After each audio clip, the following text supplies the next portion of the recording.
Hi guys, welcome back to my channel. Today I'm going to do my February wrap up.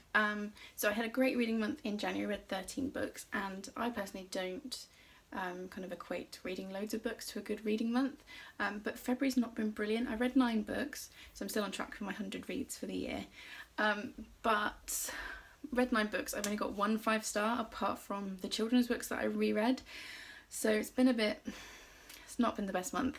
But I will show you what I read and talk you through it, and then at the end I will also pick out 2 books for you guys to choose between for my reread for the month, which I'm really excited about for March. So, February books. Don't even know which month it is. Right, February books I read. So the first book I read of the month was The Snow Child by, and I'm going to attempt this and I apologise if it's totally wrong, Ivey? I'm not sure. So this was lent to me by my friend, or given to me by my friend Amy, who has a YouTube channel called Very Much So, which I will link in the description. She lent this to me and I read it when we had the snow day at the start of the month. I'm not usually like a seasonal reader or a mood reader. I tend to just read what's next on my TBR, but we got a load of snow unexpectedly overnight. We were stuck here all weekend. It felt like the right thing to read.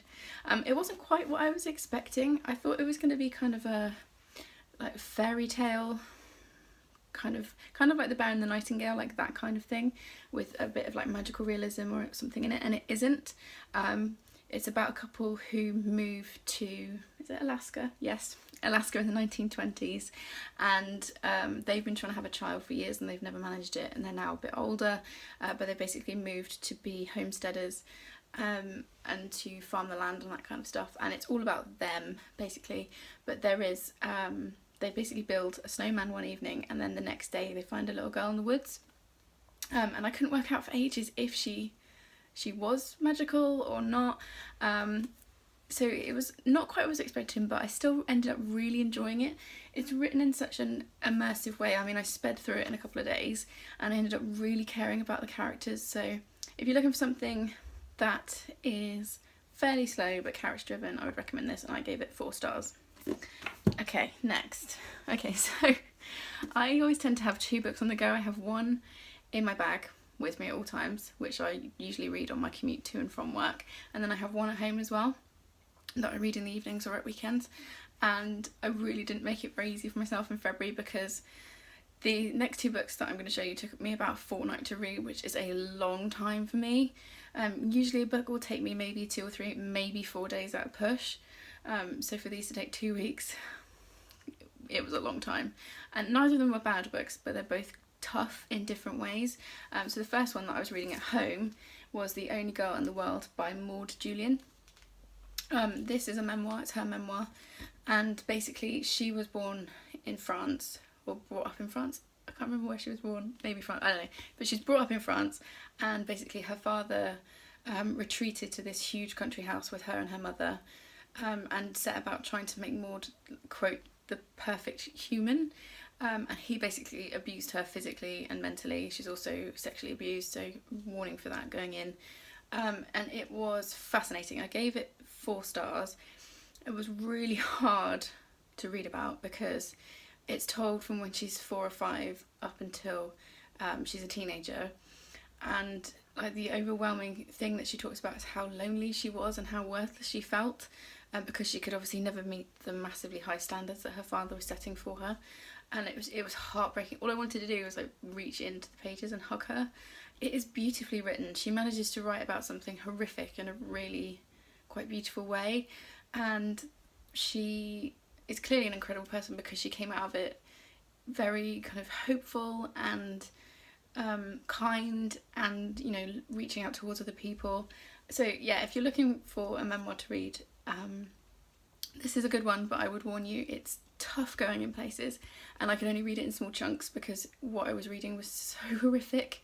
But yeah, I would still recommend it, and her story is fascinating. So the other book that I was reading whilst I was also reading that was one of the classics. I read 2 classics this month. This one I had never read. It's a modern classic, but it's also been called the greatest, I think it's the greatest American novel it's been called. And I knew it was going to be hard because of the subject matter, but oh boy, I really struggled with it. And that book was Lolita by Nabokov. what can you say about Lolita? It's about a grown man that falls in love with a 12-year-old girl, and it's tough because the way it's written is beautiful, and if you take out the fact that she's 12, then it's written like an epic love story, but she's 12. And that's like what kept coming back into my mind over and over, is that she is a 12-year-old girl, and it made me quite nauseous a lot of the time. I also found the protagonist, he's called Humbert Humbert. I found him really hard, almost impossible to like. He's obviously not well because he's attracted to a 12-year-old girl, but he's also incredibly self-centered, and everything is about him.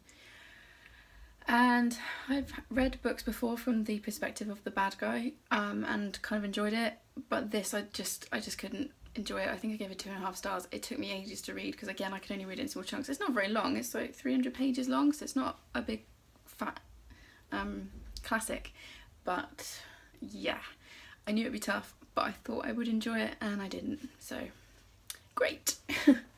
After that, Thrillathon started. Oh no, Thrillathon was due to start the following week, and one of the books I wanted to read was a big chunker. It's over 500 pages, so I thought, right, I will just read a few chapters, get maybe halfway through, and then finish it during Thrillathon. That's really tough to say, but as it was, I got so swept up I read it in about 3 days, and that book is The Good Daughter by Karin.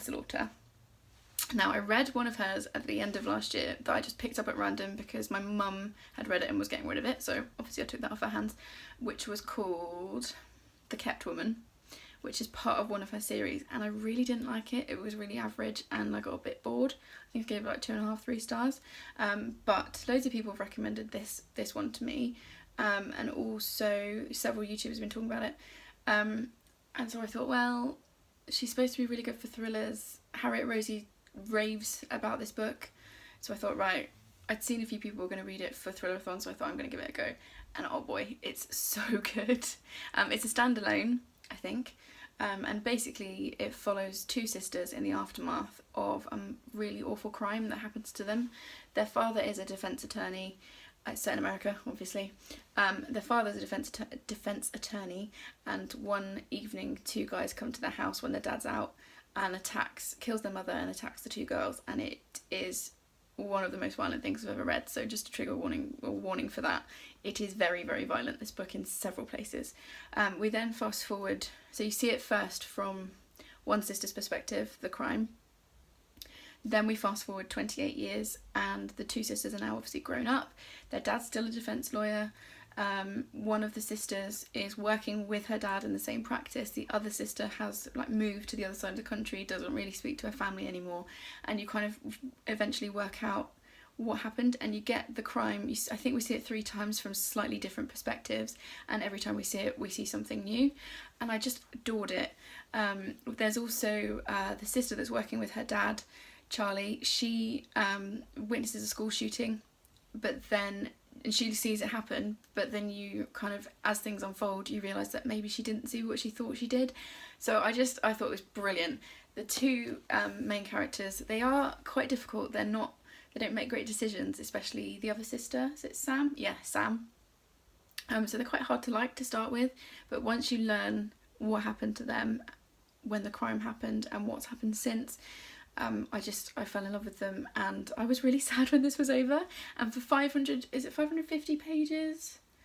Yeah, pretty much 530 pages. For a big book, I flew through it and I was sad when it was over. So yes, I would highly recommend it. This is my only 5-star read for the month that isn't a children's book, so loved it, and I'm going to be looking out for more. If you can recommend me some other Karin Slaughter ones that are really good, maybe other standalones. I think I've got another one on my TBR, but I can't remember what it's called. No, I can't remember what it's called. But if you can recommend me some other ones that are like this, then please do, because I adored it. Right. I then moved into the children's books for the month. So one of them is the reread that you guys chose for me for this month. One is one that my stepson Charlie read on his own and recommended to me, and then the other one was one that we were reading as a family. So the reread that you guys chose for me this month was The Borrowers by Mary Norton. This was a perfect antidote to The Good Daughter and Lolita, because it's It's so wholesome and so lovely. For anyone that doesn't know, The Borrowers is a story about tiny people that basically live in our homes, like under the floorboards and in the walls and things, and it's about Arietta Clock, Pod, her dad, and Homily, her mum, and it's just about their adventures and their little world, and it's such a great book, and I adored it, and I read it several times as a kid, and it was really nice to revisit that, so I really enjoyed that. Then the one that Charlie recommended to me, he's just started reading like sort of independently, and he recommended me a book, so of course I read it, and that was The Pudding Problem by Jo Berger. This is really fun. I'm going to see if I can show you some of it, because it's almost a comic book with the way it's laid out, and it's just really fun. There's some great like fart humour basically, and it was just, yeah, I just really, really enjoyed it. It's about a little boy called Sam Little who tells lies and is known for telling lies, and it's about how he learns not to tell lies, and that actually maybe it's better to tell the truth. And there's his cat Pudding as well, who I just really enjoyed it. And this one is also a signed edition because the author went to Charlie's school and he drew Pudding as part of his autograph, which is really cool, and Charlie really liked it. There's another one in this series, but I can't remember what it's called now, which I'm going to probably borrow from Charlie as well this month. So yeah, if you're looking for a fun kids book, I would really recommend this. It was really good fun. And then the book that we were reading as a family was The Witches by Roald Dahl. Such a classic. Charlie got given the box set of Roald Dahl books, I think last Christmas or the Christmas before, and we've kind of gradually have been reading them. The Witches, if you don't know, is about a boy who goes on holiday with his grandma and accidentally ends up hidden in a conference for witches, all the witches that gather every year, and he ends up accidentally hiding behind a screen, and it's about what happens to him. And this is just, it's Roald Dahl, so it's funny, it's weird, it's quite dark, it's quite gruesome. Charlie gave it 4 out of 5 stars. I would agree with him. Charlie gave it 4 out of 5 because he wanted to see the little boy turn back into a boy at the end. Sorry for the spoiler, but hopefully you've already read it. But yeah, it's a Roald Dahl book. I enjoy those, so yeah, that was good. Then I've got 2 more, which were my other thriller-a-thon reads. One was another classic that I was actually really excited to read, and that was The Turn of the Screw by Henry James. I'd heard it was like a really creepy gothic kind of thriller novel. It tells the story of a nanny who goes to this massive country house to look after 2 children. Their parents had died, their uncle lives in London and is not at all interested in them at all, so she's basically their only guardian, and weird stuff happens. Now this is short, it's 125 pages. Boy is it creepy. It's really creepy. Again, this took me about a week to read because I can only read a little bit at a time, because it was genuinely giving me chills.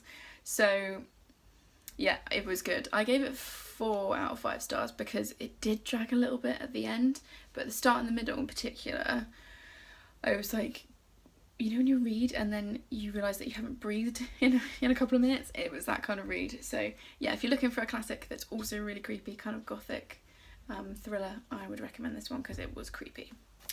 And then my final read of the month was one that's been really, really hyped on Booktube, and I know that loads of people love it and have been raving about it, and I didn't love it. That book is The 7 Deaths of Evelyn Hardcastle by Stuart Turton. Now, this book is like a closed room Agatha Christie style murder mystery, but with a twist, which I'm not going to get into. Like, in all likelihood, you've probably either read it or heard about it other places, but I don't want to give any accidental spoilers in case you haven't heard what the twist is. I really appreciated the effort and the art that has gone into plotting this book, because our protagonist wakes up every day in a different body, reliving the same day over and over, the day that Evelyn Hardcastle dies, and he has to basically work out who's killed her. So the plotting of this is amazing, and I kind of had in my head that the author would have this like massive board with like pins and different coloured string and all kinds of stuff, because it's really intricately plotted, and I really appreciated that element of it. However, I just couldn't get into it. I found, because we're moving from body to body, I just found it really jarring, and then every time you kind of get used to one character, we're suddenly in somebody else, and it was just too choppy for me. I did finish it, I did enjoy it, and it's quite a big book. Again, it's over 500 pages, so it's quite a big one. But yeah, I didn't love it. I thought I was going to, and I just didn't. It was okay. I think I gave it 3.5, 4 stars out of 5. So it was not awful, but I wasn't as gripped by it as I'd hoped to be, which was disappointing. So that's everything I read in February. Like I said, it was a bit of a mixed month. I think what I've learnt from this month is to just read what I feel like. I think I was trying too hard to read like too many things to hit the goals for the year. So I've got 2 classics in there, I've got a non-fiction, and those are things I'm trying to read more of this year, and I am going to continue to do that, but I'm also just going to make sure that I've got enough mixed in that I actually really want to read, because I think the Karin Slaughter one was the only one that I was really keen to read, and I think that's probably reflected in my enjoyment of the reading this month. But there we go, that's fine, we'll move on and start again in March.